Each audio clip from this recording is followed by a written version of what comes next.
Hi guys, happy Monday. So I hope everyone had a great weekend, whether or not you celebrate Easter. I definitely did. I'm a little tired this morning, but nothing can stop the blogging, the working Monday morning train. So here we go.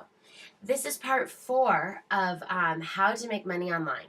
And what we're really been talking about in the series isn't just, I'm not giving you a scheme for how you're going to make money, but I'm teaching you about what it even means when people talk about making money online. So what are the different tactics? What are the different roads people go down? Where can you start thinking about maybe putting your efforts? And so in the last 2 videos, I talked about affiliate linking and advertising. And today I want to talk about the enormous caveat of those 2 methods, and that is the losing of attention.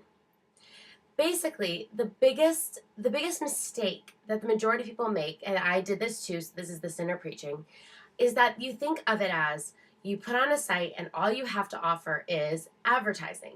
And it's the old model that was used by newspapers and magazines, so we're really familiar with it. And to us, being on the web and browsing it feels a lot like looking through a magazine. So we feel like that's the way it should work, that if you're getting enough viewers, enough readership, you can put on some ads and then you're gonna be able to monetize it and get a bunch of money because these numbers are huge, right? You finally work up to getting 10,000 people a month, and you should be getting credit for that. And the problem is that it sounds good, but it doesn't work. And the reason it doesn't work is because you can make such little money off advertising for so much traffic, and you could be leveraging that exposure in so much more efficient ways. Some people have websites that get half the traffic of, let's say you're able to get 15,000 people a month. I guarantee you that there are some smart people out there that have traffics that are getting 5,000 people a month and are living off of it. And what it's about is your business plan. Like anything else, you have to be thinking about what your goals are and how you're going to get there. With advertising, in the last video we talked about, pay per click or pay per impression. And let's say that you are making 50 cents per 1,000 impressions. So that's a really standard kind of pricing structure. For every time that a company's ad gets loaded 1,000 times on your site, they'll pay you 50 cents. That means that you have to get 2,000 visitors to make $1. That's a lot of work for $1. You could make a lot more money working at McDonald's, like a lot more money. But then if you really think about it, if you had a store and you had 2,000 people going through it in a day, not even, 20 minutes, but if you had 2,000 people going through it in a day or even a week, if you were making $1 a week and you were having 2,000 people shuffle through your store, you would think, wow, I'm like the worst business ever. You could set up a hot dog stand and probably make more money. If you put up a hot dog stand at noon, you definitely make more money. So what this means is kind of turning over that idea that a lot of people have about what it means to be online and reminding them that it's a free new frontier. It's not just a magazine. It's not just a newspaper. It's not just editorial. What it is it's this interactive platform that you can use to draw in specific people related to your niche. So if I'm going to open a hot dog stand, I don't probably want to open it at 8 in the morning by a Weight Watchers.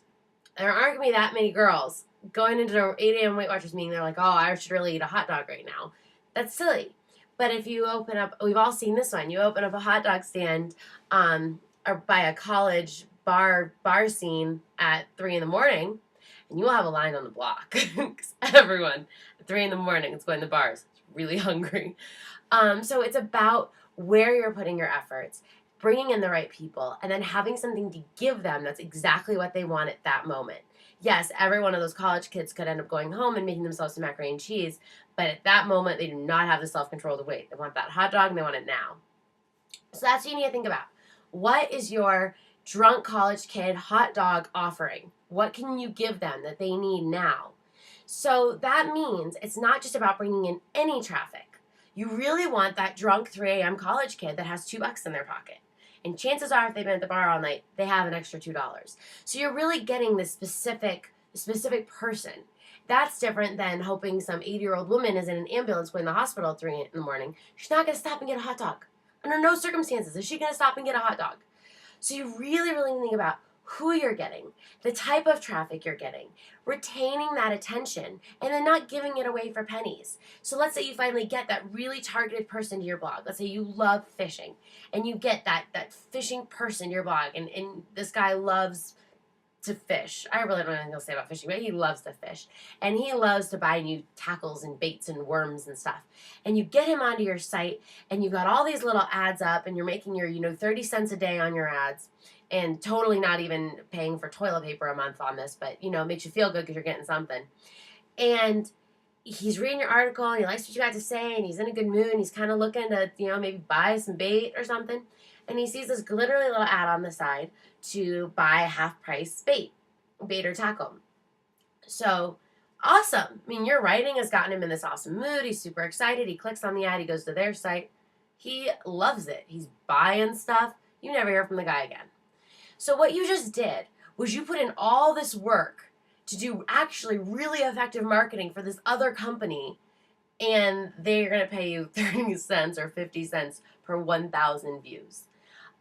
It's brilliant for the advertisers. It's just a horrible idea for you to be that caravan that's selling someone else's products.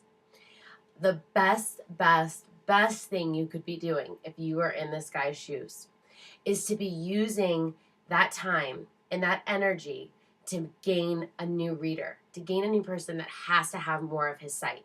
And even if he doesn't have anything for sale right now, how can he get that guy to sign up for his newsletter subscription? If he can get the guy to sign up for his newsletter subscription, then he's got him. Then the day that he does come out with this amazing thing, maybe he comes out with, maybe he writes an ebook about, 100 greatest fishing nooks in the world that are undiscovered or something.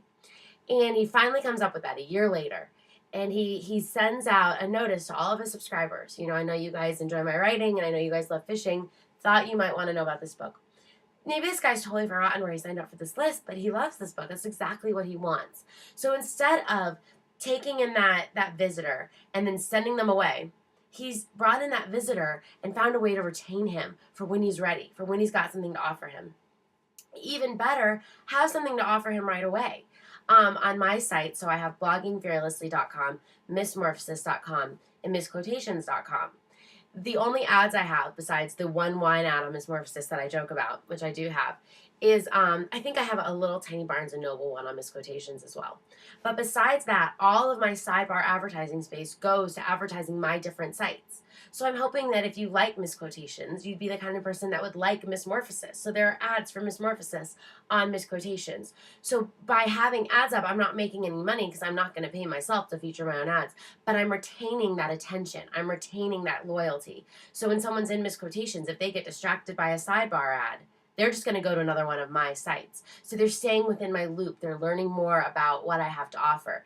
And even better, I have now new shiny ads up for sex and blogging, which is my course on these things. It's about how to take what you're good at and actually create that full-fledged business plan so you can leverage it to make extra money on the side, really attract a target audience. And it's called Sex and Blogging because I hope that you can leverage these interests to find not only great matches for you in an economic sense, but to attract in great relationships and learn how to nurture those better. So it's sort of an all-around life coaching program geared around these same concepts. But the point is that rather than putting up an ad for someone else's life coaching program or someone else's self-help book series that I might make a commission off of, I risk that you'll go to that, and I don't even care if you buy it from them, but I might never see you again, and that's the biggest fear. I would rather have, when you're on my site, you take an ad, you go from an ad to another one of my sites, or you go to my product, or you sign up for a list, so that I see you again, so that I don't get lost as part of the path to this purchase you make, and then you go to lunch and it all disappears. So really the main thing that I wanted to cover today is the idea that the most valuable thing you are working for when you are online is someone's attention. And don't squander that over the good feeling that comes from 50 cents or 30 cents. What people see and the route they take online is one they might not backtrack from. I mean, how often have you clicked through 5 sites and you ended up on something and you looked at it or you bought something and then you were done for the day? So that's kind of the main message I'd like to get across. when it comes to affiliate links, you have equal problems. You do direct someone to someone else's product, and the other problem with affiliate links is you might not always get credit. So let's say that I direct you to a really expensive course or book or something from my link, and so you should get a commission for that. But let's say that you like it, but you aren't necessarily ready to buy it. So you bookmark it. You go off on your way, you're kind of thinking about it. Somewhere in there, you do something online you don't want anyone to see. You kind of erase your cookies and your history. Without your cookies tracking that affiliate link, the system no longer knows that you got to that product through my link originally, and chances are when you buy it, I won't get a commission for it. So it's still, I've lost that attention. I've directed you to someone else's product, and unless you buy it then and there, there's a lot that can go wrong between you hearing about it from me, you sleeping on it for a few days, you doing other things on your computer and perhaps messing up the cookies or the browser history, and me actually getting credit for that commission. So the moral is that it's much harder to be an entrepreneur. It's much harder to make your own products. It's much harder to learn how to leverage different audiences in an intelligent, constructive way. But it's the only way you're ever going to make any real money online. So if you are looking to expand your current business or grow a new one online, it's an incredibly fulfilling. I wouldn't do it any other way. You need no bricks and mortar setup. You don't have really any overhead except for what you're creating in your time. So do it, but do it right. If you want to learn more about this, I'd really recommend at least getting on the waiting list for my class that'll be coming out this summer. It's at sexandblogging.com. I definitely always speak to women because I know women best and I talk about what I know, but it'll be equally geared towards men and women. And just put your name on the list so you can learn more about it and unsubscribe at any time. But that's sort of the beginning caveats to making money online. So I hope you guys are having a great Monday. Tomorrow I'll be coming to you from Arizona, so I'll be getting to get some sun. And I hope you guys have an awesome day. All right, I'll talk to you later.